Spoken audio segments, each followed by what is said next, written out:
All right. Well, I'm so excited to be back with you again. It's so great to get to hang out in your kitchen. So I'm Andrea Hunley, your favorite state senator. I have to say that to you since I'm your state senator. You are my favorite state senator, though, so it's very true. And I am drinking the blackberry and raspberry teas.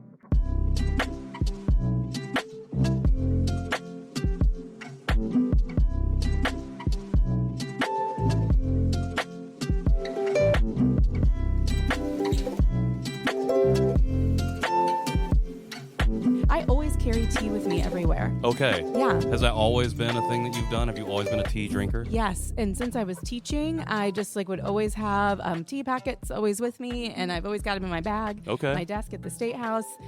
Yes, I love tea. Is Taylor's your go-to brand? You know, someone gifted this to me. Okay. So, yes, I do like the gift of tea as well. The gift of tea. Yes. I love it. And then is it blackberry and raspberry? Is that a go-to flavor, or do you have a preferred tea flavor? I that do you usually like go fruit. with? I do like fruit teas. It's true. I like a white tea, a fruit tea.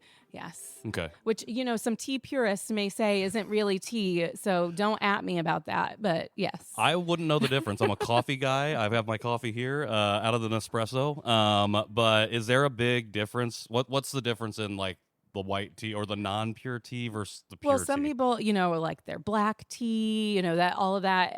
But sometimes that's too strong for me, and I don't want a lot of caffeine. Okay, So, not a lot of caffeine. So never a coffee drinker. I mean, on occasion, but Okay. I get decaf. Decaf, Yes. the orange rim. Yes, it's true. That's me. Listen, I already have enough energy for an entire room of people. I do Totally. not need caffeine to help. Totally. I feel like that is a stereotype of politicians is drinking coffee, like getting the styrofoam cup of coffee or something. Or Oh what my happens gosh. at the State House or the Speaking of courthouse. the styrofoam, okay, that's my biggest pet peeve. Okay, let us know. Actually, not my biggest. I have a lot of pet peeves about the State House, but that's one of them.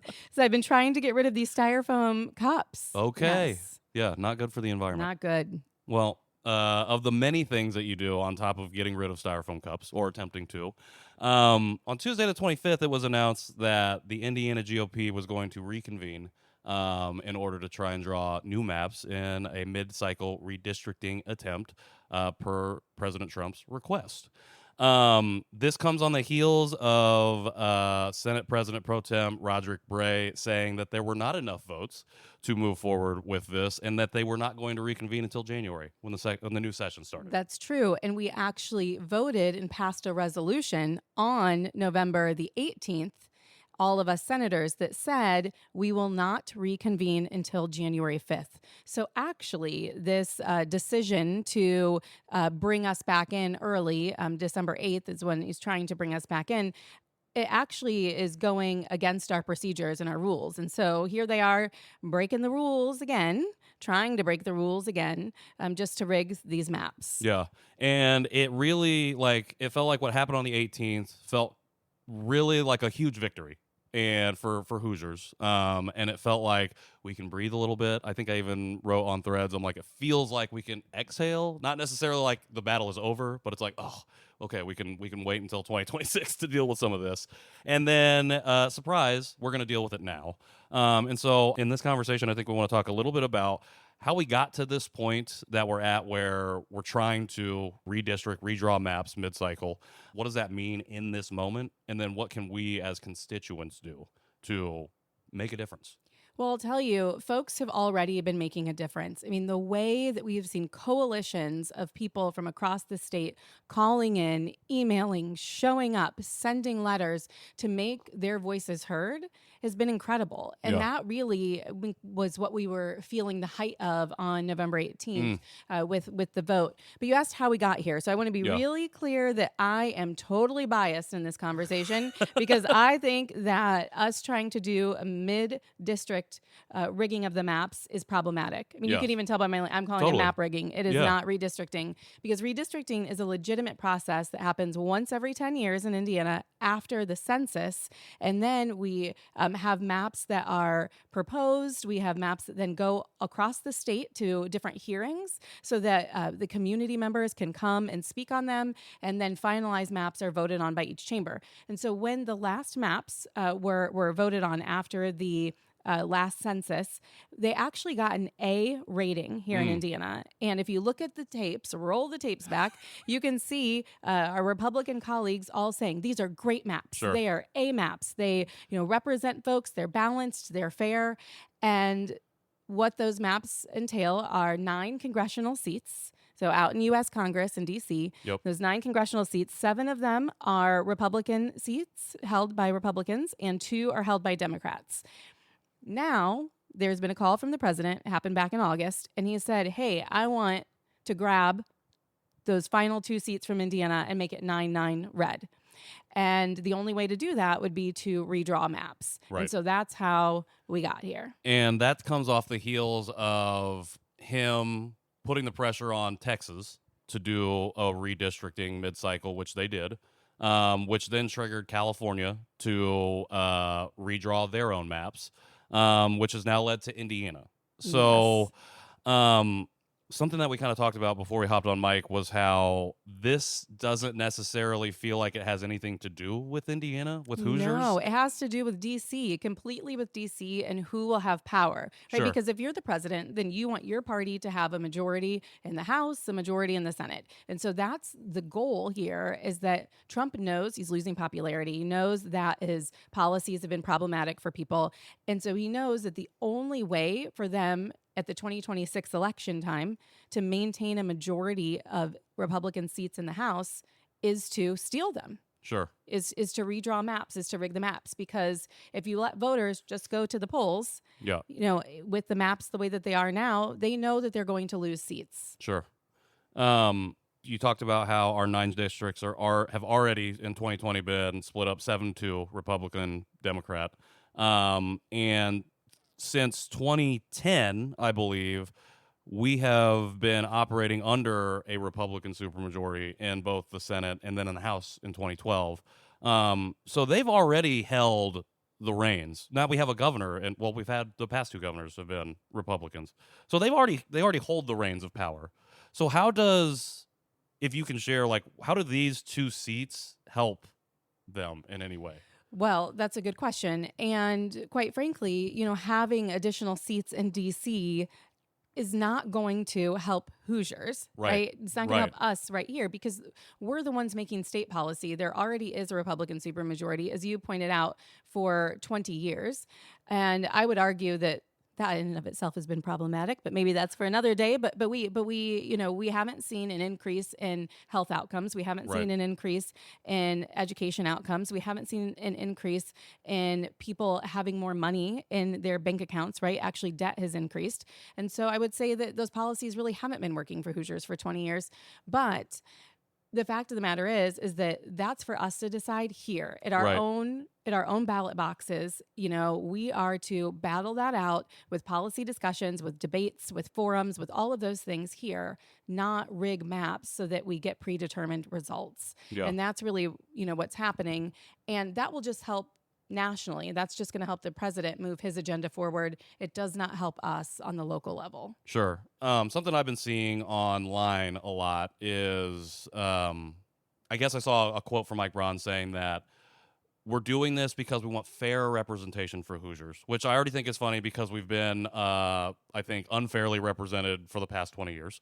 But then I saw a statistic that I haven't verified floating around that the state itself is 60-40 Republican, Democrat registered voters. So that is true. Yes, that's true. Okay, yes. So ostensibly, a fair map would be something that more accurately reflected our registration numbers. I love that you think that data matters in these decisions. I just think that's so wonderful.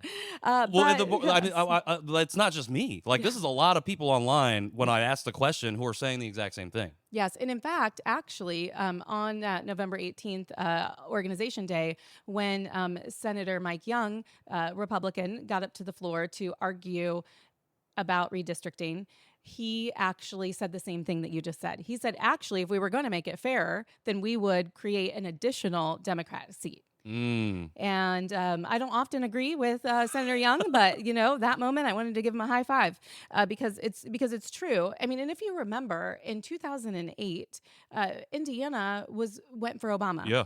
And we say that because, as a reminder, that we are much more purple. Hoosiers are very independent thinkers. We are folks who don't want to be told what to do by Right. DC, I'll tell you that. And we want to just focus on, what matters for us. And I think that's what makes Indiana so unique. And so we often say, we're a purple state. Yeah. It's just that we haven't had voters turning out. Mm. Here's two other numbers for you. 101,000 registered voters in Marion County did not show up to the polls in the last election cycle, and over 300,000 Hoosiers across the state who were registered didn't show up. Damn. And that's a huge problem. Like, we have the ability to shift the outcomes of elections if we just show up.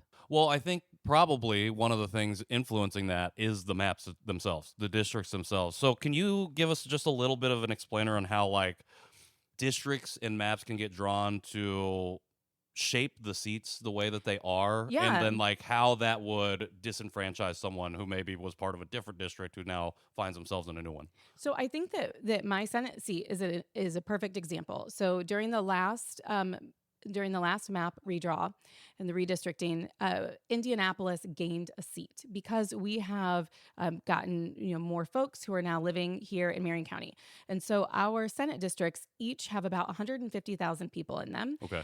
And that needs to be true across every district in the state. So that's why some Senate districts could take 2 hours to drive across, and you've got multiple counties in them. Mhm. And then others like mine, I mean, I can take the what will be the blue line across my district in 20 minutes and get across the entire thing. Yep. So some of us are much more compact.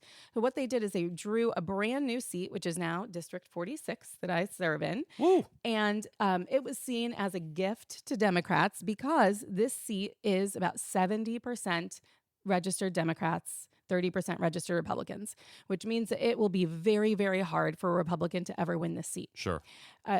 Now, when we look at representation in that way, I mean, that means that the real election is in the primary Sure. for this seat. Sure. And so if folks aren't showing up to the polls in May, then they're really not going to have a good vote, or have any influence over who is chosen. Sure. If they're not showing up. Because they already missed the opportunity to pick the person that they would have wanted in the first place. Absolutely. But when you create districts like this, then you actually can get more extremes in your primary elections, because you start to pull people who are maybe farther to the left in this case. Okay.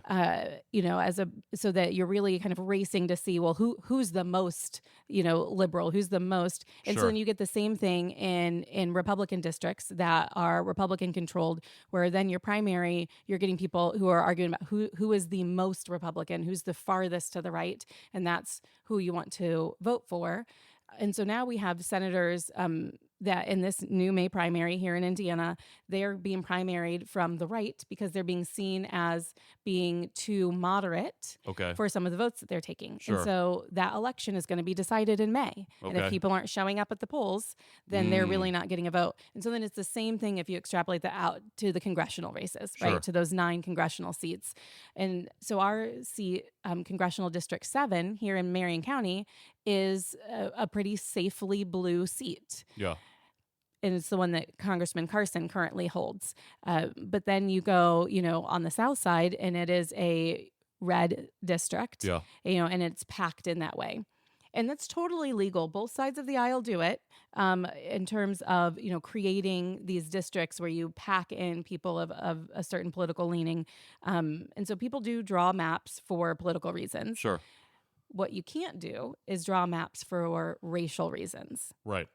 And that's where Texas maps were being challenged, the redraw, and that's where, if it happens in Indiana, where we'll be challenging as well. Sure. Because like Congressional District 7, for example, has one of the largest concentrations of Black voters. So then if you split them up Right. to make it more of a Republican district, then that would be disenfranchising Sure. voters of color. And so that is illegal.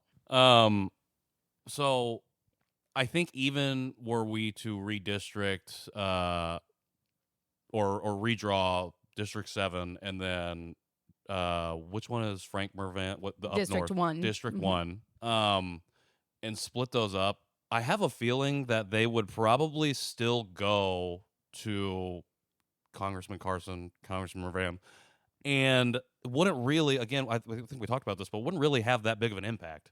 Well, it depends, right? Because there are, I mean, Illinois, listen, they're my Democrat friends, but like they have very creative districts that some of them just look like a snake, Okay, all interesting. curved around portions of the state. And so there are interesting ways that you can draw a map. I think Okay, we think of it as like squares or rectangles, but it doesn't have to be that way. sure, So, but there is a risk that they could make red districts more purple by sure, splitting these up. And then you get 4 yeah.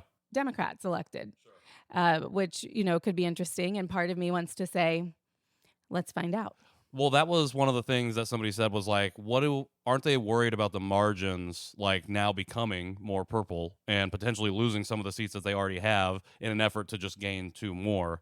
How do they expect to square that with their constituents? They don't have to. Okay, I mean, I think that that's exactly it. Because if you hear the reasons for redistricting, it has been everything from we're getting threats from the White House, so we have to do what they say, to this is going to save America because we'll be able to have a majority in Congress, sure, which that's not squaring with me. sure. No, To this is the real way to represent Hoosiers. I mean, all of these things, they're just grabbing at excuses, anything that they can say. because at the end of the day, we all know the truth, and it's that we're cheating to rig maps to Yeah. gain power, and that's it.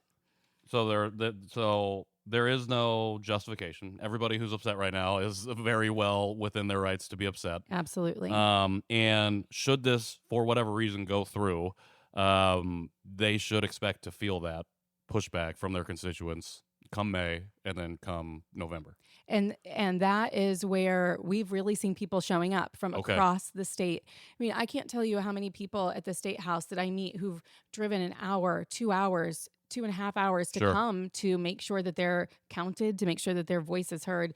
And it's been really inspiring to see how people have been motivated, because we could have an issue like North Carolina does, which is that every time they get frustrated, or they're a very purple state, so their governorship, it kind of goes back and forth between Democrat and Republican. Depending on who's in power, they will redraw their maps. Sure. They've redrawn their maps something like 7 times in 10 years. And so then the question becomes, where does it end with us? Right. And if we get mad at a congressperson, are we going to then draw them out of their district? Are we going to, do this again because the next president wants us to? Sure. Like, just, where does it end? Yeah. And then that creates confusion for voters. How do they know who represents them? Sure. So it goes beyond any one party, and it's really about the way the system is currently set up to create these maps in the first place. Yeah. Because ostensibly, like you said, North Carolina as a state, you can choose, oh, we're just going to do this. And there isn't any like regulation or safeguard around that. No, not unless you put it into your state's constitution. And so Okay. that's our challenge here, is that in our state constitution, it says that we have to draw new maps every 10 years after the census. But it doesn't say that we can't do it more often. Okay. It's silent on that. Sure. For So my we need a lawyer very speak. clear cut Yes. part B. Also, during the 10-year period, Yes. no redraws. If I were writing the Constitution, yes.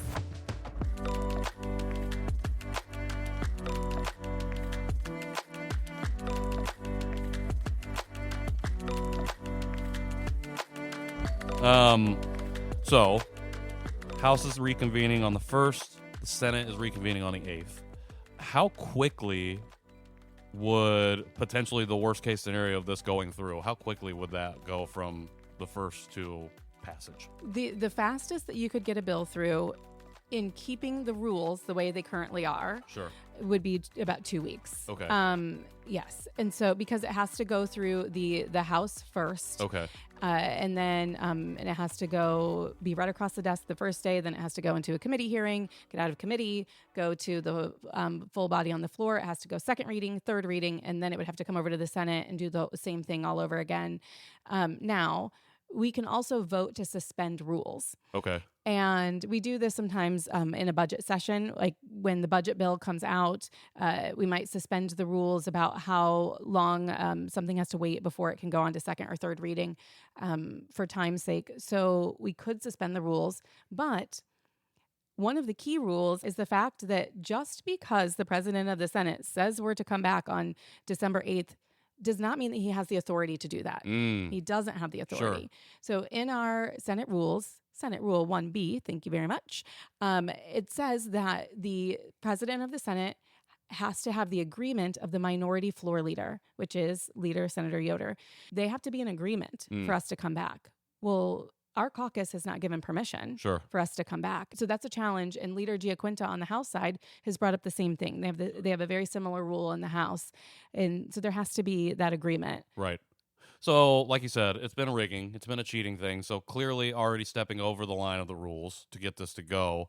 Something that I saw online, so definitely could not be true, was that when you pass new maps, it still takes a year for those maps to go into effect. Is that true? No. Okay, not true. So it could, Okay. depending on at the very last line of any piece of legislation is its effective by date, or when it becomes effective.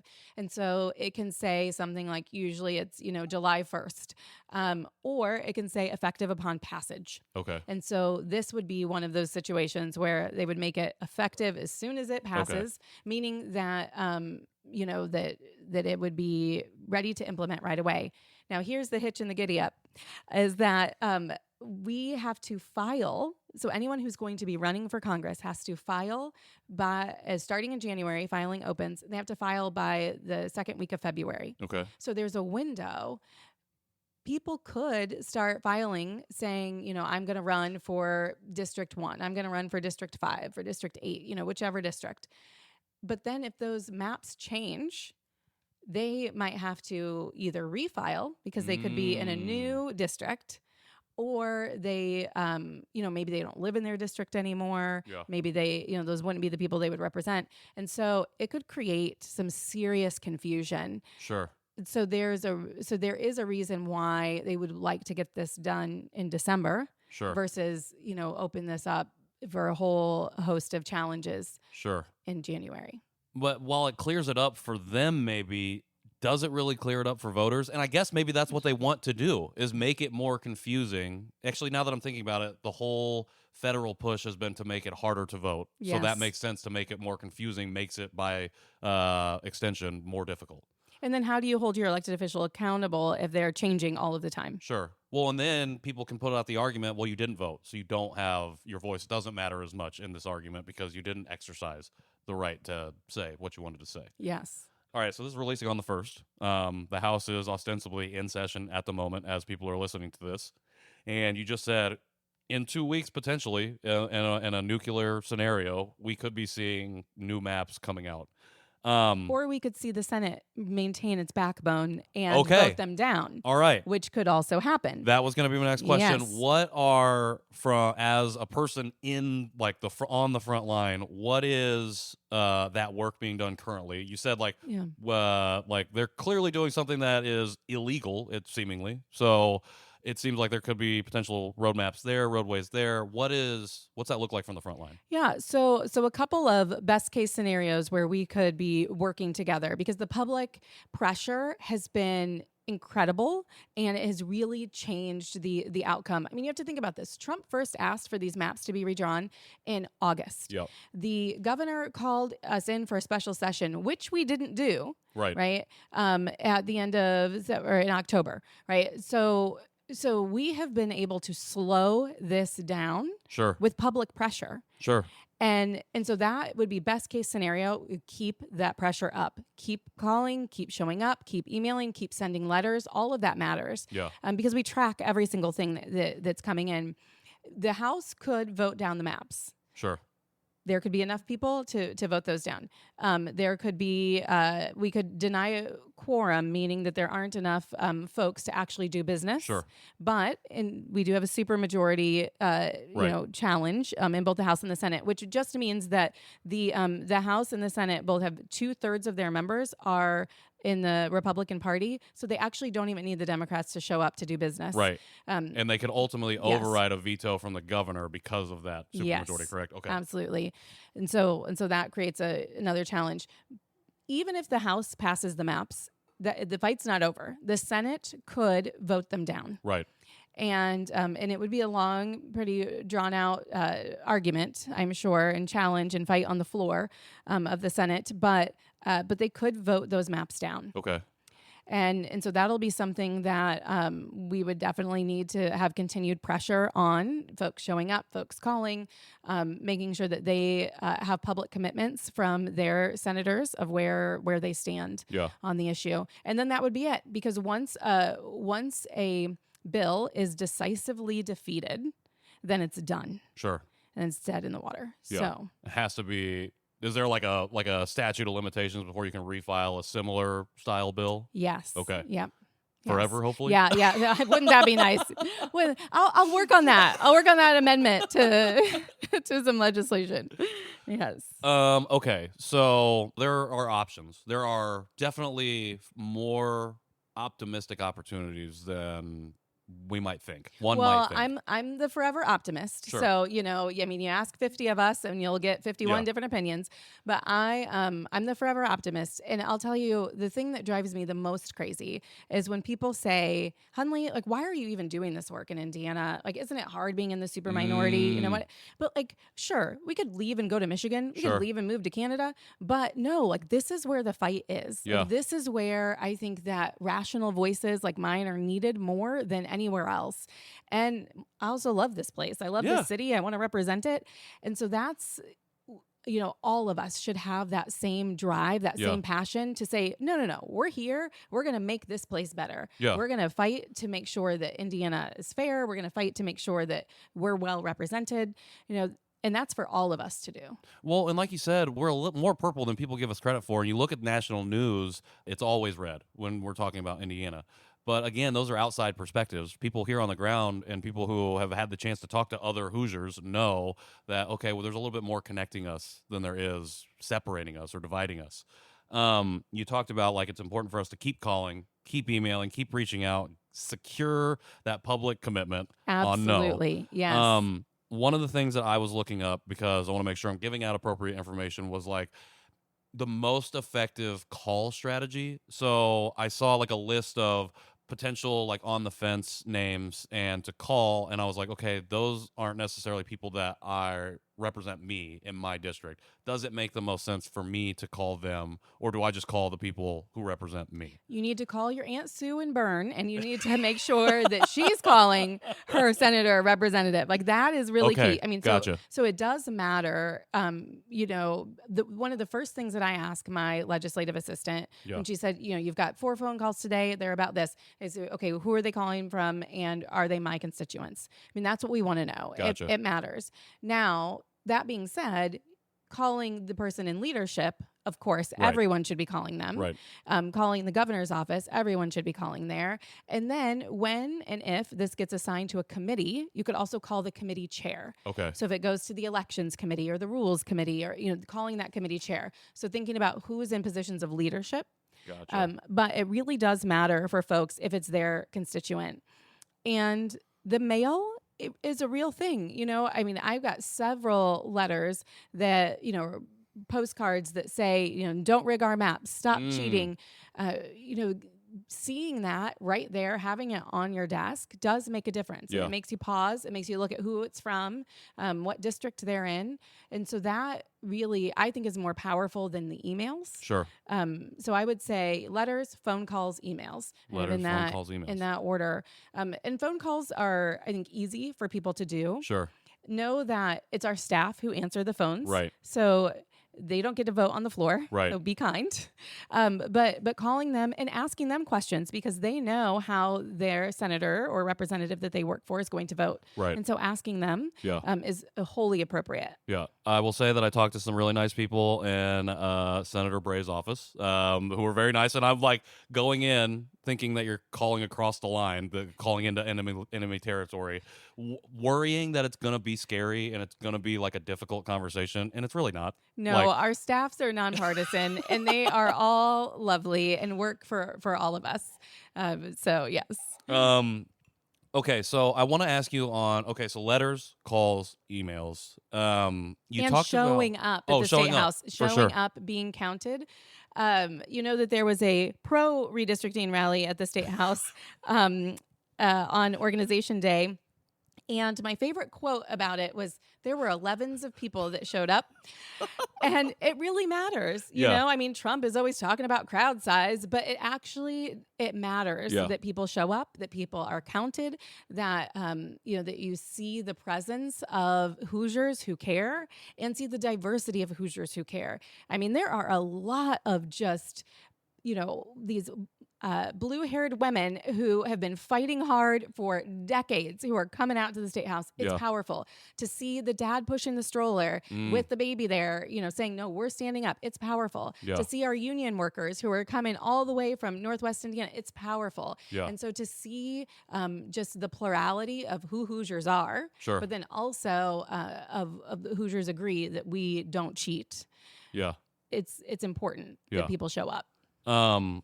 So we're talking we're talking about the strategy for right now and going forward. I feel pretty confident in people that we can do enough to thwart this attempt.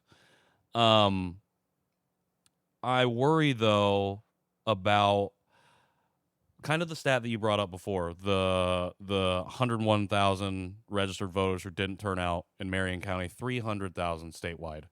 I'm seeing through social media on my own pages, people in rural conservative districts and areas saying that they don't want their representatives to go for this.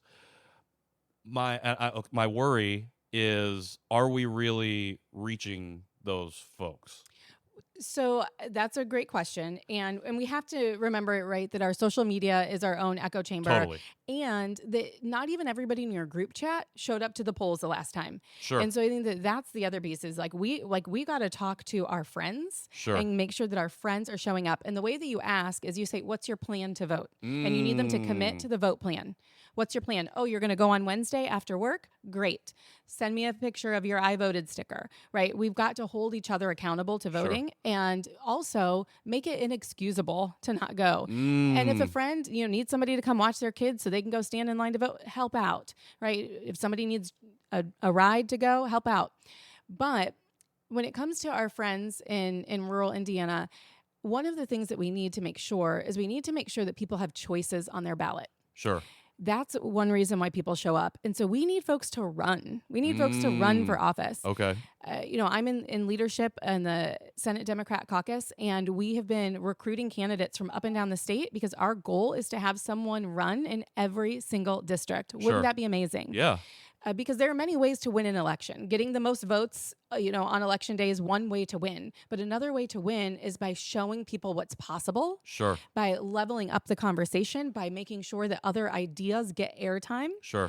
And by holding that other elected official accountable and then helping us figure out, where are those independent thinkers? Sure. Where are they? So that we get the information and we get the data and we know that Indiana is more purple than we say. Totally. And so we are still looking for folks to run for a couple more seats. And so if people are interested in running for office, I mean, my goodness, reach out. And of course, I'm talking about Senate, but we need people to run at school board and at city council levels. And they say women need to be asked 7 times before they actually run for office. So you shared that stat the last time. So consider this year time number 4 of me asking. But folks need to run. Who do they need to be reaching out to? What's the best way if you just tap somebody and somebody's like, all right, you're right, Senator Hunley, I think I should do this. Where do they go? How do they start? What do they need to do? Yes, you can catch me at info@andreahunley.com. Very easy to remember. And then all of your elected officials, all of our information is on the website iga.in.gov. That stands for Indiana General Assembly. And we even have the lookup tool on there where you can type in, your name and your your address and find out who your elected representative is, and then have the phone numbers to our offices and our email addresses as well. I love it. Anything else that you want that you feel like people should know or walk away with on this particular topic? Let's get into it. The critical importance of keep showing up and stay engaged. And I think that we have the ability and the opportunity to show what Hoosiers are made of, and to make sure that we also tell DC to back off. And this is a critical time that's going to set a precedent for a generation. And I think that we've got to see this as a big part of our fight. So join in the fight. Do something. Join in the fight. Do something. I love it. Senator Hunley, thank you so much for always making the time. Thank you. And I'm excited for people to hear this. Hopefully they are at the State House right now, and for some reason are listening to this. Don't listen to this right now. Listen to what's being said at the rally, but then tune in. But yeah, we're gonna be here fighting. So thank you. Thank you. 100%.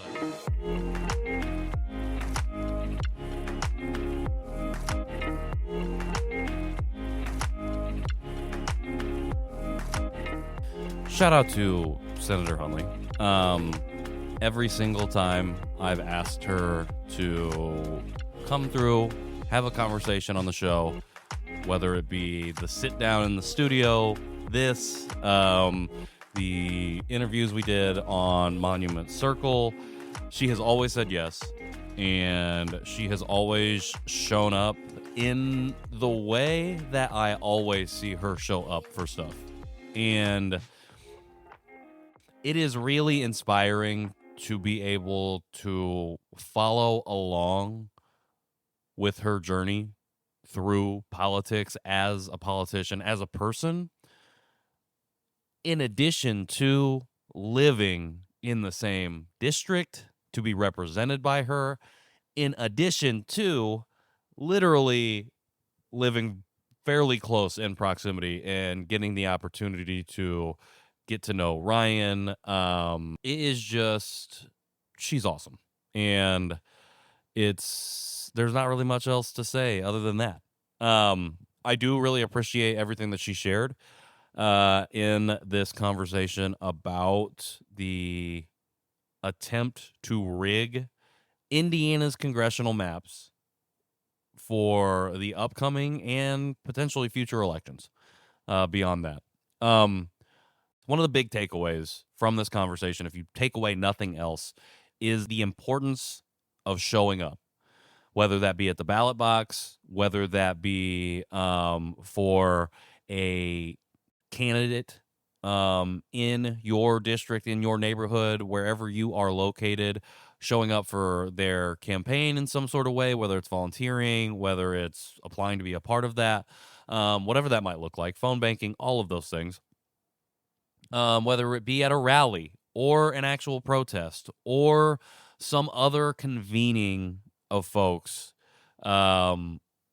utilizing their voices, expressing their thoughts on what's occurring, and generally flexing our power beyond, again, the ballot box, but also showing up at the ballot box. So I wanted to drop 3 events that are happening this week that you can go to if you are interested. 2 in person, 1 virtual. These are specifically for folks in Indiana, but if you are listening and you are not located here, I encourage you to tap into wherever it is that you are and see what stuff you got going on. So if you're listening to this today on release date, the 1st, there is a rally happening from noon to 2 at the State House. So go check that out. If you are listening to this prior to noon, get downtown, go check that out. On Tuesday, there is a House committee hearing on redistricting. And so a few organizations like Mad Voters are organizing folks to pack out that hearing. That is at 7 p.m. at the State House. You can go to madvoters.org. I'll link it in the show notes. madvoters.org/events, and you can check out those 2 things specifically for the in-person stuff. And then on Thursday the 4th, there is a virtual training. It's like a Know Your Rights training and it's not a know your rights training. It's more like a educational, informational meeting about what is happening right now in Indiana. So the first, the second, and the fourth, Monday, Tuesday, Thursday, 3 opportunities to get involved. 2 in person, 1 virtual. If you are interested and you're thinking and you're wondering, what's the first step that I can take? These are 3 great options to just go be a part of. Doesn't mean you have to speak out specifically. It doesn't mean you have to sign up for anything specifically. It is just to help you get informed. It's to help you be in community and solidarity with other folks who maybe have been actively engaged a little bit longer, to see how other people are advocating, activating, whatever that needs to look like for you. I think these are 3 really great opportunities. Again, go to madvoters.org. Lots of other organizations involved, but that is where I pulled these 3 events. So 3 ways you can show up this week. Another thing that I talked about and that we discussed as being an echo chamber was a lot of things that I had heard from folks on social media, because in the past week I had been sharing a lot about the redistricting stuff that was happening, things that people were saying, generally just making comments about what was going on. And I had a lot of folks commenting on some of the posts. And so I just wanted to read some of the stuff that people were writing because it made me laugh. Here's one that made me laugh. How this absolute twat throws out delivering a 9-0 mid-census ultra gerrymandered map and then calls it fair representation, in quotations, is a mystery for the MAGA Kool-Aid chuggers. Braun obviously cares about one man above Hoosiers. What an asshat. Braun lives in the echo chamber of KKK rallies, and I hate that he is my governor every day. There is nothing fair about the maps you are forcing on the people of our state because you are such a patsy for the PDF file. Braun is the Trump turkey at the Hoosiers table. This one I definitely agree with. I don't generally hate any people, but lately I have found there are people I am beginning to hate more and more. So Braun is one of those people. I hate Braun. I don't want to be hating anybody, just like hating for no reason, but I don't disagree. I don't disagree with you. Anyways, that's what it is. So that all happened because I saw Mike Brown quote saying that more Hoosiers publicly favored redistricting than did not favor it. And that clearly was a lie. And I had to post, I just posted on Threads that said, is this true? I don't believe it to be true, and I will say that many, many people showed out in the comments and in multiple threads about it. So I think this conversation just highlighted and amplified the fact that this attempted mid-cycle rigging of our maps has nothing to do with Hoosiers that live in Indiana and everything to do with the people trying to grasp at power in Washington, D.C. So we got to work. We got work ahead of us, and we have a lot of we are going to be hearing in the coming days a few other strategies that we can take to make sure that we are being loud, being heard, and impacting our elected leaders' decisions on things that are going to affect us, the people who elected them to lead. So make sure you stay tuned in. Remember, it's write letters, call, and then send the email. Might as well send the email if you do the first 2. It doesn't hurt. All right. As we wrap it up here, I do want to do a quick fact check for episode 4. 2 things. I wasn't sure which Olympics Korea hosted in '88. Confirmed that it was the Summer Olympics, not the Winter Olympics. So Summer Olympics in 88 for Korea, when it was starting to really get amplified that they were shipping out kids via adoption. And the second thing is, I reference the mid-50s a lot as the time period when international adoption was formalized as an industry out of Korea. So the Korean War was occurring at that time. I wanted to clarify that the war ended in 1953, quote unquote, officially. And the mid 50s is that period, 1953 and beyond, I would say, probably till 57. But the mid 50s is a starting point. It doesn't mean that after 57 things stopped. That is where things accelerate. All right. So shout out to everybody that's been tuning in to From the Kitchen Table. I really appreciate y'all. It's been an interesting couple weeks watching the stats, but we're not doing stats.